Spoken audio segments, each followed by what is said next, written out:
है अगर गुरुवर का सानिध्य पाना तो विद्यासागर.गुरु पर जरूर आना। ओम नमः सिद्धेभ्यः। अहिंसा परमो धर्म की आचार्य गुरुवर श्री कुंद कुंद भगवान की, आचार्य गुरुवर श्री ज्ञान सागर मुनि महाराज की।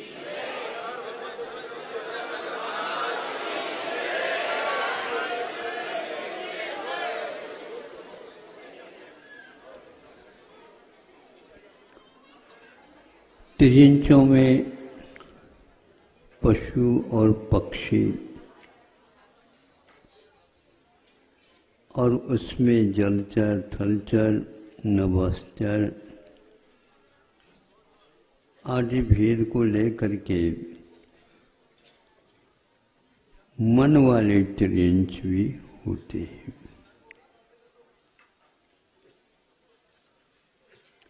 शक्ति के अपेक्षा से वचन बल, मनोबल, काय बल के बारे में सोचते हैं तो एक से एक पशु इस प्रकार शक्ति से संपन्न है, किंतु काय की बल की अपेक्षा से कुछ आगे होते हैं, किंतु कुछ गुणों के अपेक्षा से पशु भी आगे होते हैं। यहाँ तक कि वह मनुष्य से भी आगे बढ़ जाते हैं। उन स्थानों की अपेक्षा से वह भी संयम तक आ सकते हैं। जो नीचे दरी के ऊपर बैठे उससे भी ऊपर आ सकते हैं। तिरंच भी संयम को धारण कर सकता है, करता है। वह तिरंच कुछ पालतू होते हैं, कुछ फालतू हो जाते। आपके साथ रह करके, आपको साथ दे करके वे अपने जीवन को भी व्यवस्थित कर लेते हैं, लेकिन हमेशा हमेशा मालिक के हित के बारे में भी वो सोचते रहते। उनमें से एक प्राणी हमने सोचा कि इसलिए कि घोड़ा होता है, उसके पास बहुत प्रकार के गुण होते हैं। सामुद्रिक यदि है तो वह मालिक को माला माल कर सकता। यदि उसके पास कुछ गुण नहीं है, कुछ कम है, तो मालिक के लिए भी उसका कष्ट भोगना पड़ता है कभी कभी। यद्यपि यह अपने अपने कर्मों के ऊपर आधारित है, लेकिन कर्मों के फल में दूसरे निमित्त भी इस प्रकार कार्यकारी हो जाते हैं। जैसे गिलोय है और वह बहुत कड़वा और अनेक प्रकार के भयानक रोगों के निवारण में कारण होता है, किंतु वह उसको और बल प्रदान करने वाला नीम का वृक्ष होता है। और पहली गिलोय और वह नीम पर चढ़ा। वैसे ही यदि गिलोय है तो इतना लाभप्रद नहीं होता जितना कि नीम के ऊपर चढ़ जाए। फिर तो उसकी कड़वाहट में अधिकता हो जाती है और उसमें गुण जो रोग को दूर करने में अकेला है, वह मान लो 10-15 वर्ष तो नहीं कह सकते, महीनों में काम करता, लेकिन नीम पर चढ़ा हुआ गिलोय बहुत जल्दी तीव्र गति से अपना काम करता, ऐसा वैद्यों के ग्रंथों से ज्ञात होता। यह घोड़ा अपने गुणों से युक्त है, लेकिन उसमें मनुष्य को भी वह एक प्रकार से अच्छे अच्छे साधकों के लिए भी प्रेरणा देता हुआ मिलता है। आपको पसंद आ जाए तो इसको स्वीकार कर लेना। हमें पसंद आता है लेकिन हम पूर्ण रूप में स्वीकार नहीं कर पा रहे हैं, क्योंकि उसका गुण जन्म से विद्यमान है। जब कभी भी किसी भी देश में आप जाओ, घोड़ा इस गुण से कम युक्त मिलेगा। वो क्या है महाराज? उसको आलस तो आता है, लेकिन उस आलस को दूर करने के लिए वो सोता नहीं। आलस को दूर करने के लिए वो सोता नहीं, किंतु वह नीचे इस ढंग से बैठ जाता है या कर देता है, और एक बार वह अपने पीठ को धरती से रगड़ देता है बार, और वह इतनी जल्दी जल्दी रगड़ देता है और पुनः खड़ा हो जाता है। इतने में ही और आप साबुन थोड़ा लगा के रगड़ करके पीठ भी घिस जाए, लेकिन आप कुछ नहीं हो रहा है। एक गुण और है उसके पास, वह बैठता ही नहीं, इस ढंग से तो कर लिया, और सोता कब है ये पता नहीं लगता। सोता कब? हमेशा हमेशा खड़ा ही रह करके वह सोता है। कायोत्सर्ग मुद्रा के धारक वह अश्व है, और वह कभी भी सोता नहीं। यद्यपि श्वान की निद्रा प्रसिद्ध है, लेकिन श्वान भी एक प्रकार से सो जाता है और वह धरती पर लोटपोट हो जाता है, लेकिन यह नहीं होता। यह सो जाता है और अपने आलस को दूर करने के लिए एक बार इस ढंग से अपने बदन को हिला देता है। आप उसकी नकल नहीं कर सकते, ध्यान रखो। ऐसे हिला देता है कि वह अपने आप को रोमांचित कर देता है। फिर उसके ऊपर कोई खरारी वगैरह लगाने की कोई आवश्यकता नहीं पड़ती, और हमेशा हमेशा वह अपने पैरों को भी टिका करके खड़ा नहीं रहता। एक ने एक पैर उसका ऊपर उठा हुआ रहता, मैं तैयार हूँ सवारी के लिए भी और भागने के लिए भी। बहुत सारे गति संपन्न पशु पक्षी होते हैं, किंतु कोशकार ने उसका नाम रखा आशुग। आशु मैंने शीघ्र गच्छति थी आशुग। वह दौड़ लगाने में इस प्रकार माहिर रहता है, खाली अकेला नहीं। उसके ऊपर कोई सवार भी हो, मालिक बैठा हो, उसको भी सुरक्षित रखता हुआ ऐसा वह दौड़ लगाता है। वायु के समान दौड़ने की क्षमता उस आशुग अश्व के पास है। निद्रा कभी भी नहीं लेता। तीर्थंकरों के बारे में हम सुनते हैं, उनको भी कभी कभी निद्रा लेते हैं, लेकिन कैसे लेते हैं? खड़े खड़े भी कायेश्वर के भी समय पर लेते हो या अलग समय में कुछ लेते हो, लेकिन निद्रा के विषय में विशेष कहीं किसी पुराण ग्रंथों में कथन नहीं मिलता। इस प्रकार हम निद्रा विजयी कह सकते हैं, लेकिन उनको निद्रा कर्म का बंध ही इस प्रकृति का होता है, जिससे उसे बहुत सारी निद्रा के लिए समय निकालने की आवश्यकता नहीं पड़ती। ऐसे कौन से कर्म का उसका बंध है? तो वह निरालस का प्रतीक होता है। ये बात अलग है, निद्रा अनिवार्य तो नहीं लेकिन आवश्यक है कुछ समय के लिए। उसके द्वारा स्फूर्ति का एक नवीन जागरण होता है। आहार करने के उपरांत आप लोग थोड़े बहुत बहानेबाजी करते हुए नहीं समझे,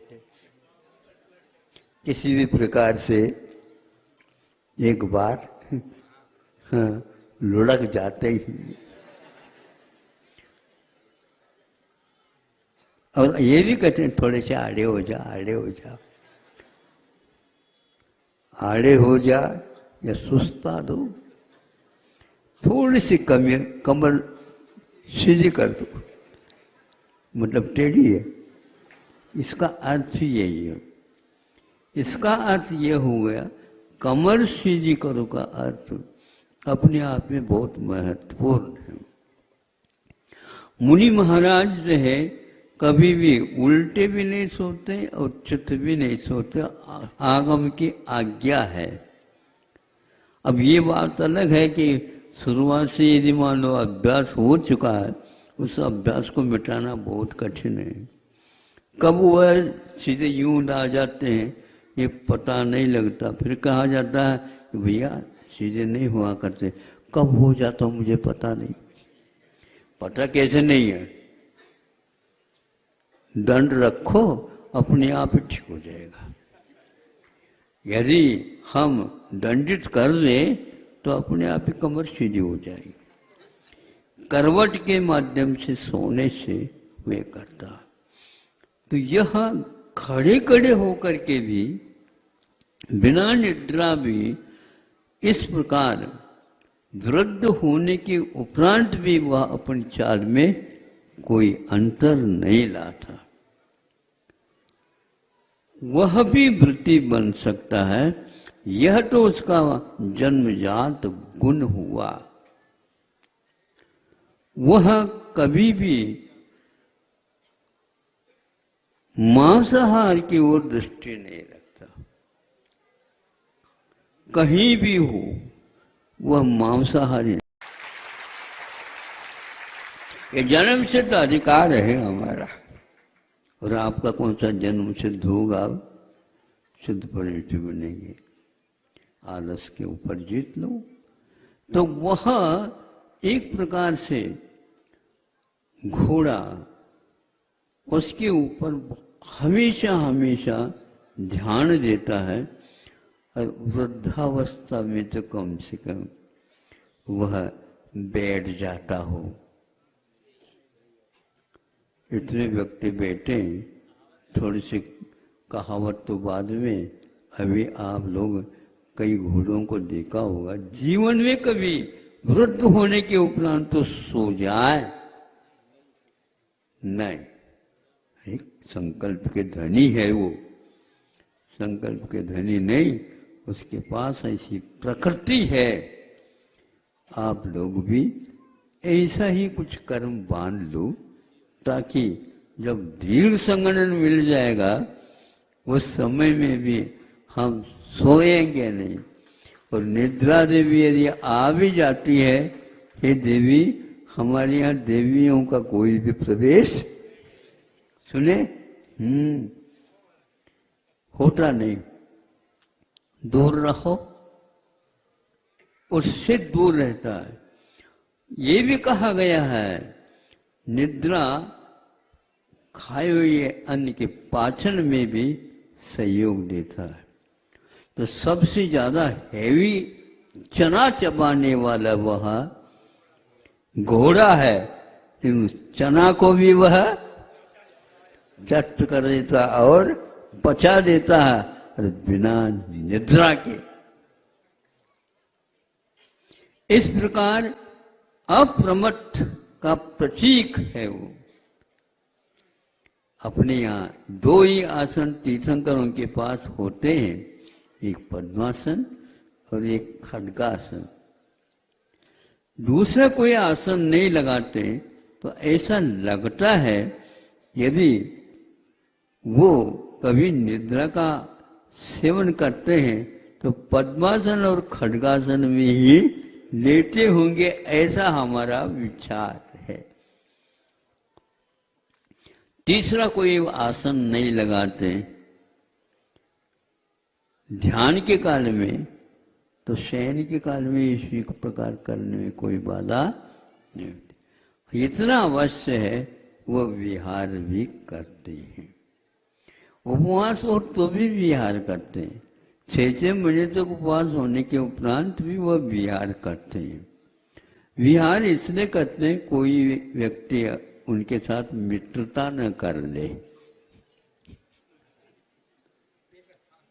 हाँ, एक स्थान में रहने से और वहीं पर आहार वगैरह होने से, नहीं समझे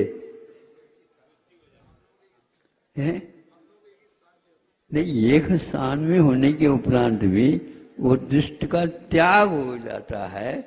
हम कोई संकेत नहीं देंगे, उसका आप संकेत कोई लेंगे भी नहीं। इस प्रकार वह घर में है होते हुए भी निमंत्रण और आग्रह यहाँ पर नहीं चलता, यहाँ तो सत्याग्रह है, सीधी सीधी बात, अथवा सत्य का आग्रह है। सत्य किसको बोलते हैं? आगम। बाकी सारे के सारे असत्य के वहन करते हैं, लेकिन आगम में कभी भी असत्य का प्रयोग नहीं रहता है। इस प्रकार वह तीर्थंकर भी निद्रा को विजयी करने के लिए भी कठिन कठिन स्थानों में वहाँ पर जाकर के खड़े हो जाते हैं या बैठ जाते हैं। वर्षा योग में भी ये उनका प्रतिमा योग 4-4 महीने 6-6 महीने तक लगातार होता जाता है। बाहुबली इसके लिए उदाहरण है। बाहुबली वह आहार के लिए भी नहीं उठे, निद्रा की तो बात ही नहीं, क्योंकि भोजन करे तो निद्रा है। लेकिन उनका इतना कठिनतम संकल्प था कि मैं बैठूंगा नहीं, सोऊंगा नहीं, बस खड़े हो गए तो खड़े हो गए, ऐसे अड़ गए, नहीं समझे जब तक नहीं मिलेगा तब तक दूसरा कोई कार्य नहीं। धन्य है। इस प्रकार निद्रा कर्म तो प्रत्येक के पास रहता है, लेकिन महाराज क्या करें, निद्रा कर्म का उदय है, ऐसा नहीं कान पकड़ करके यूं थोड़े से कर लो, निद्रा भग जाएगा। अच्छे ढंग से कर लेना, नहीं तो दूसरे कोई भी के हाथ में दे देना। कान यूं फेर लो, हाँ, मोड़ो मोड़ो तो है, लेकिन तोड़ो नहीं उसको, उखाड़ो भी नहीं। अपने आप ही उसमें कुछ बिंदु पॉइंट्स हैं, उसके द्वारा निद्रा वहां पर रह ही नहीं सकती। ऐसे कई स्थानों पर लिखा गया है कि एकांत में बैठ जाओ, पक्का है निद्रा आपके पास नहीं आएगी। क्योंकि एकांत में जाने से अब हमारी रक्षा कैसी होगी? अरे यहाँ पर तो सर्प भी आते हैं, लगते हैं। कैसे? यहाँ पर उसका चिन्ह पड़ा हुआ है, यही कहीं बिल होगा। बिल नहीं महाराज, मामी है। एक नहीं, हजारों उसमें रह सकते हैं।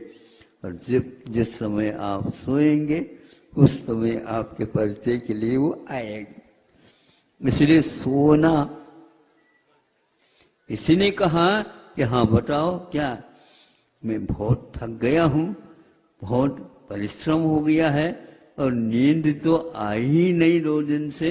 हाँ हाँ ठीक ठीक, कोई बात, हमारे थोड़े बहुत प्रबंध हो तो बता दो। हाँ हाँ सब प्रबंध है, आप सो जाए, कोई उठाओ नहीं, भैया इनको थके हुए हैं। हो गया। धीरे से कहा, देखो कहता हूँ यहाँ तो बहुत अच्छा है, लेकिन 3-4 बिल है।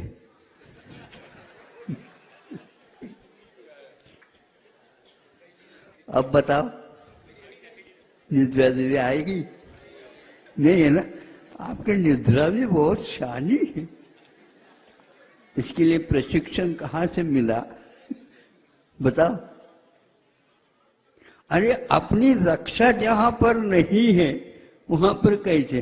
रक्षा तो हम अपनी करेंगे।